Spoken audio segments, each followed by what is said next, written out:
October 20th marks 5 years since the shooting that occurred at the Lekki Tollgate in Lagos during the #EndSARS protests swept across several states in Nigeria.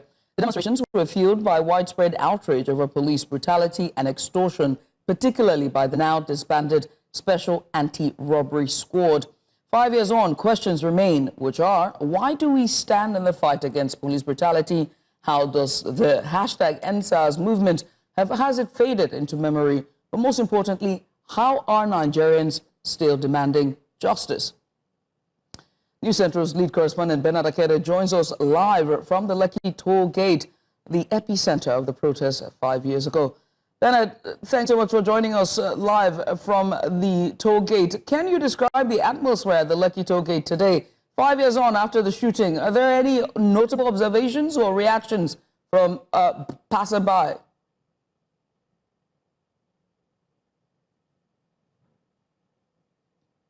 Thank you for having me, Judith. We've been here all morning from as early as 7 a.m.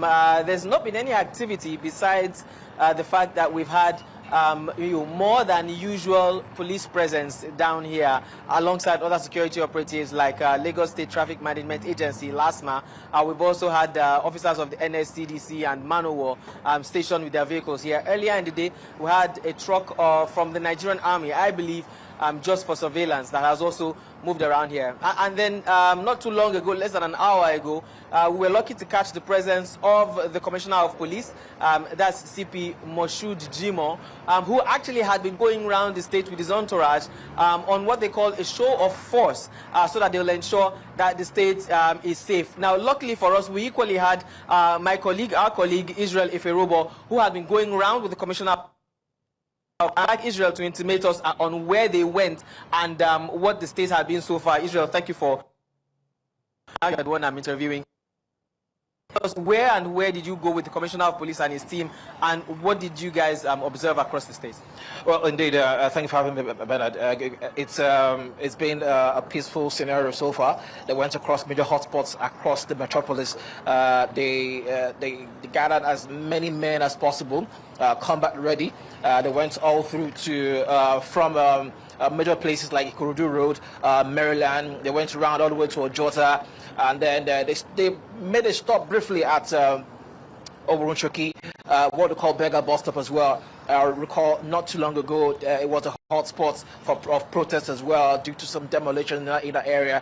There were some personal carriers stationed there for about weeks now. So this team of policemen led by the Commissioner of Police, Sipo Olondarejimo, they stopped there briefly, observed the area to show their presence, that they are here, and that the people of Lagos State, the citizens, should go about their businesses, and that they shouldn't worry about any sort of disturbances whatsoever. And it went all the way from Oronchoki down to the Third Mainland Bridge and all the way to the Lekki Tollgate, where you indeed spoke to him. All right. Thank you so much, Israel, for the update.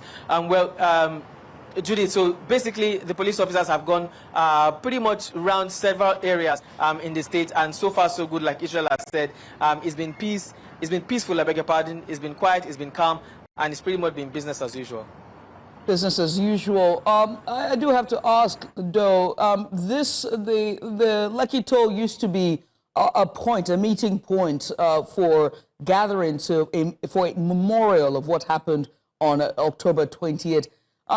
Was there any inkling that a gathering might have started and then it didn't, or there was a disbursement, or there just wasn't any turn up or no show at all?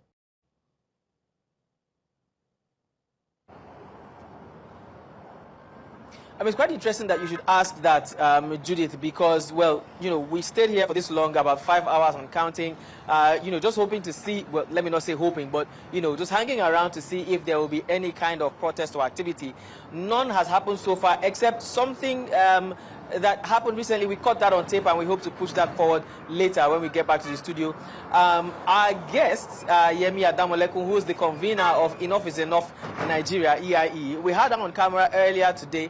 And, well, apparently she and her colleague came with a bouquet of flowers, which they wanted to put in front of the toll gate right there, where it's marked stop toll gates right in front of one of those pillars, and on their way trying to do that with the bouquet, they were accosted by officials of, I think it was NSCDC or Manowa actually it was, and who stopped them from putting the bouquet down there. As a matter of fact, there was a tussle between her and those operatives, and then the bouquet got scattered all over the floor. The police officer who's leading the team here, Mrs. Ojo, I believe, she is, yes, Yemisi Ojo is the name, I believe. She came forth and explained that the reason why she is stopping this from happening is because it could possibly attract other people to come and do whatnot, you know. So they are not allowing anything that seems like a protest, any form of gathering around here. None of that will be allowed around the tollgate premises today whatsoever. But to wrap that up, I would quickly like to chip this in here that yes, we did eventually speak to the Commissioner of Police, like I mentioned earlier, and questions we asked him quickly before I go. We asked him what Lagos seems like on a day like this, and just like Israel reiterated, he stated that the state was peaceful and calm. And then I did ask that some of the demands of the protesters from 5 years ago actually includes reform of the Nigerian police. And besides the reform, there's also the part where they asked for the prosecution of police officers that were found culpable of several activities that they were accused of. Now, he did state that under the watchful eyes of the new head of police force, there have been active reforms. But concerning prosecution of police officers, the Commissioner of Police didn't respond to that question. Austin, I must say thank you for taking out the time to join us, or rather, Bernard Akede live from Lekki Tollgate there in Lagos. We switch gears now to South Nigeria, Delta State, where we now have Austin Azu. He's on standby to give us updates on the atmosphere and what's happening there on the 5th anniversary of the #EndSARS protest. Austin, a very good afternoon to you. What's going on in the capital? I understand that you are at Asaba. What's the latest with you?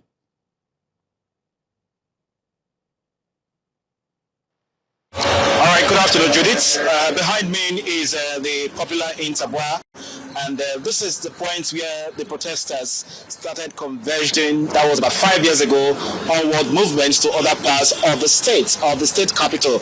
And behind me, you can see police vehicle stations, and of course, we have security personnel that have taken over this particular spot. And this is where most of the protesters had their meeting points, and thereafter the candlelight procession, and so on and so on and so on. Nevertheless, of course, we went around the state capital earlier on. We only see a replicant of what the police officers are doing here in those strategic places whereby the protesters, gather to begin their procession. However, you can see vehicular movements within these premises and onward movement. It means that there is no ongoing procession by anyone or by the protesters who wanted to come out to protest, who wanted to come out to commemorate this anniversary.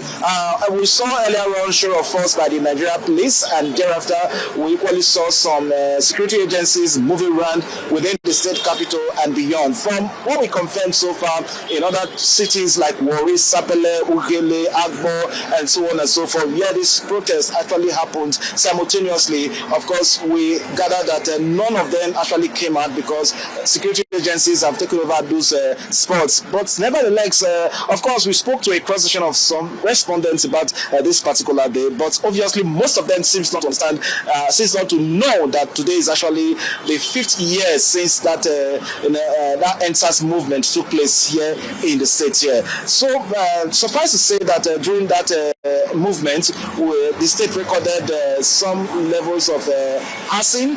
Some properties were destroyed, and not only that as well, a lot of persons went through economic hardship. Everywhere we were grounded, economic activities were paralyzed, but nevertheless, people seem to be going about their duties already. And perhaps most of them don't even remember that day anymore.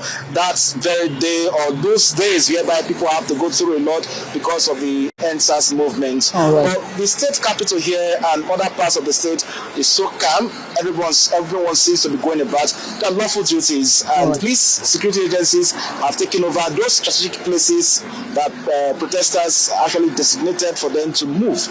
But so far so good. everywhere is calm. So back to you in the studio, Judith. Many thanks, Austin Azu. Austin Azu, there's a correspondent live from Asaba, the capital of Delta State.